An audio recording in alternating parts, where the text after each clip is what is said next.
June 26, 1943. The skies above occupied France burned with war. 23-year-old Lieutenant Robert Johnson sat in the cockpit of his Republic P-47 Thunderbolt, scanning the horizon for danger. Below, a formation of B-17 flying fortresses banked for home after bombing Villacoublay airfield near Paris. Johnson, a young pilot from Oklahoma, had been in combat for barely 2 months, with just one confirmed kill to his name. A victory scored 13 days earlier over the Netherlands. Today, he was about to learn whether the massive machine beneath him, an airplane many doubted, could truly keep him alive when pushed beyond all reason. The P-47 Thunderbolt was unlike anything else in the sky. The largest single-engine fighter of the war, weighing over 10,000 pounds empty and 17,500 fully loaded. Its massive Pratt & Whitney R2800 double Wasp engine produced 2,000 horsepower, and its 850 caliber Browning machine guns could tear a bomber to shreds. It was fast, brutally effective in a dive, and deadly at altitude. But it had one flaw that was killing American pilots. It couldn't turn with German fighters. The Focke-Wulf 190 and Messerschmitt Bf 109 were lighter, more agile, and could outturn the lumbering Thunderbolt with ease. U.S. doctrine warned P-47 pilots never to turn with German aircraft. They were to dive, shoot, climb, and escape, hit and run, never dogfight. But war rarely followed the manual. At 19,000 feet, Johnson's squadron of the 56th Fighter Group flew loose formation, covering the bomber's retreat. Johnson was tail end Charlie, the most vulnerable position in the group. Perfect bait for German hunters. The late afternoon sun glared behind him, an ideal position for ambush. Then he saw them. 16 Focke-Wulf 190s diving out of the sun, closing fast. Before Johnson could warn his leader, the first German opened fire. Explosions ripped through his fighter. Cannon shells shattered the canopy. Hydraulic fluid sprayed across his face. A bullet split his nose. Another tore through his leg. The cockpit caught fire. Blinded, choking, spinning inverted, Johnson tried to bail out, but the canopy was jammed. The hydraulic system destroyed. He was trapped in a burning coffin, spiraling toward Earth. The fire grew hotter. The metal screamed. He thought of his wife, Barbara, back home, and waited for death. Then, miraculously, the flames suffocated themselves, starved of oxygen in the spin. Johnson pulled back on the stick.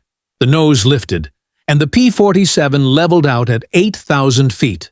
Bleeding, half-blind, with no hydraulics, he pointed the wounded fighter toward England. Somehow, the massive engine was still running. That's when a lone Focke-Wulf pulled alongside him. The German pilot studied the shredded Thunderbolt, then slid behind and opened fire again. Hundreds of bullets slammed into Johnson's aircraft. The noise deafening. The smell of burning oil thick in his lungs. He hunched behind the armor plate, expecting the wings to tear off. They didn't. The P-47 refused to die. 5 times the German made attack runs, each time emptying his guns into the Thunderbolt. Finally, out of ammunition, the enemy pilot pulled alongside, rocked his wings, a salute of respect, and turned back toward France. Johnson limped across the channel, half-conscious. With no landing gear, no radio, and little vision, he bellied the fighter onto the grass at RAF Manston. The plane skidded 200 yards before stopping. Ground crews rushed to pry Johnson from the cockpit. They counted more than 200 bullet holes and 21 cannon hits. The Thunderbolt was a total wreck, but it had brought him home. What no one knew that day was that this single event would become legend, proof that the Thunderbolt could survive punishment no other fighter could. That same day, Johnson's friend and fellow pilot Roger Dyer was shot down and killed. The two had trained together back in the U.S., where they'd survived the deadly early days of P-47 development. The Thunderbolt's first test units lost 18 pilots in training accidents. The aircraft was massive, temperamental, and lethal to the unprepared. Yet men like Dyer and Johnson mastered it, pushing it to its limits. Back in England, Colonel Hubert Zemke, commander of the 56th Fighter Group, studied every combat loss, every gun camera reel. Zemke was no ordinary leader. He'd observed the Battle of Britain firsthand and knew that victory went not to the best airplane, but to the pilots who adapted faster. Under his command, the 56th began experimenting with new tactics. Zemke's debriefings turned into open forums where pilots shared what worked and what didn't. They discovered that the most successful flyers didn't just hit and run, they used altitude and energy intelligently, staying in fights longer, attacking repeatedly while maintaining speed. They trusted the P-47's strength, power, and dive capability. By late summer 1943, the 56th's kill ratio began to rise sharply. Thunderbolt pilots learned to fight vertically, to dive from above, climb out of range, and strike again. In the skies over Bremen and Frankfurt, their tactics evolved mission by mission. On October 8, 1943, Robert Johnson scored his 5th kill, possibly downing Oberst Hans Philipp, a German ace with over 200 victories. Whether it was Philipp or not, the symbolism was clear. An American Jug had outflown one of Germany's best. Through the autumn of 1943, the balance began to shift. German reports noted with frustration that American pilots were fighting differently, harder to shake, more aggressive, using altitude to devastating effect. As Luftwaffe veterans were lost and replaced by green recruits, the U.S. 8th Air Force pilots, better trained and better supplied, pressed the advantage. The P-47, once dismissed as too heavy, was now claiming victory after victory. The Thunderbolt's greatest weapon wasn't speed or agility. It was survivability. Pilots trusted it. They knew it could bring them home when other fighters couldn't. That confidence bred courage, and courage bred success. By the end of 1943, the 56th Fighter Group's kill ratio soared. Robert Johnson would finish his tour with 27 victories, one of America's first aces. The Jug, as pilots called it, had become a symbol of strength. As 1944 began, the Thunderbolt's mission shifted. The P-51 Mustang, with its longer range, took over bomber escort duties deep into Germany, while the P-47 transitioned to low-level ground attack. It was here that the aircraft earned another kind of legend. Its thick armor, radial engine, and heavy firepower made it the most feared ground attack aircraft in Europe.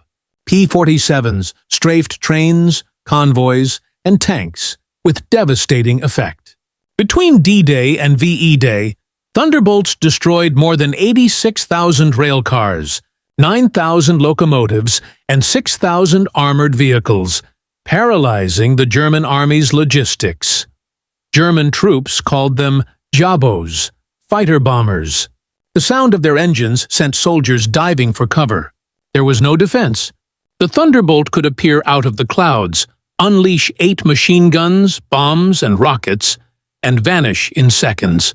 Many were lost to flak, but many came home riddled with holes, engines shot through, wings torn, still flying. No other aircraft of the war combined that level of power and toughness. By war's end, the numbers told the story.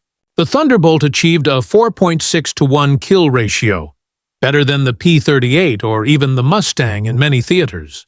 More than 15,600 were built, and it served in every major Allied air force. The 56th Fighter Group alone destroyed over 665 enemy aircraft in the air, all in P-47s. 17 of its pilots became aces. Robert Johnson survived the war, returned home in 1944, and lived quietly in Oklahoma. He rarely spoke of the day his Thunderbolt took 21 cannon hits and more than 200 bullet strikes, the day he should have died but didn't. The German pilot who spared him was never identified. Decades later, historians would discover that the famous ace Egon Mayer, long credited with the attack, wasn't even in the area that day. The truth remained a mystery, but Johnson's survival was undeniable proof of the Thunderbolt's power.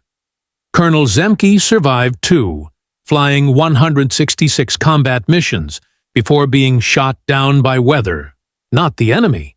He spent the rest of his career teaching the next generation of pilots what the P-47 had taught him, that air combat isn't just about agility or beauty. It's about power, adaptability, and survival. The Thunderbolt never got the glamour of the Mustang. It was big, blunt, and heavy, a flying anvil next to the Mustang's sleek lines. But to the men who flew it, it was the aircraft that brought them home. It could dive faster than anything, hit harder than anything, and take more punishment than anything. It was, in every sense, the juggernaut of the air. Robert Johnson's flight on June 26, 1943, wasn't just a story of survival. It was the turning point in how American pilots understood their aircraft. The Thunderbolt was no longer the fighter they wished they had. It was the fighter they needed. And it proved that brute power, when wielded with courage and intelligence, could rule the skies.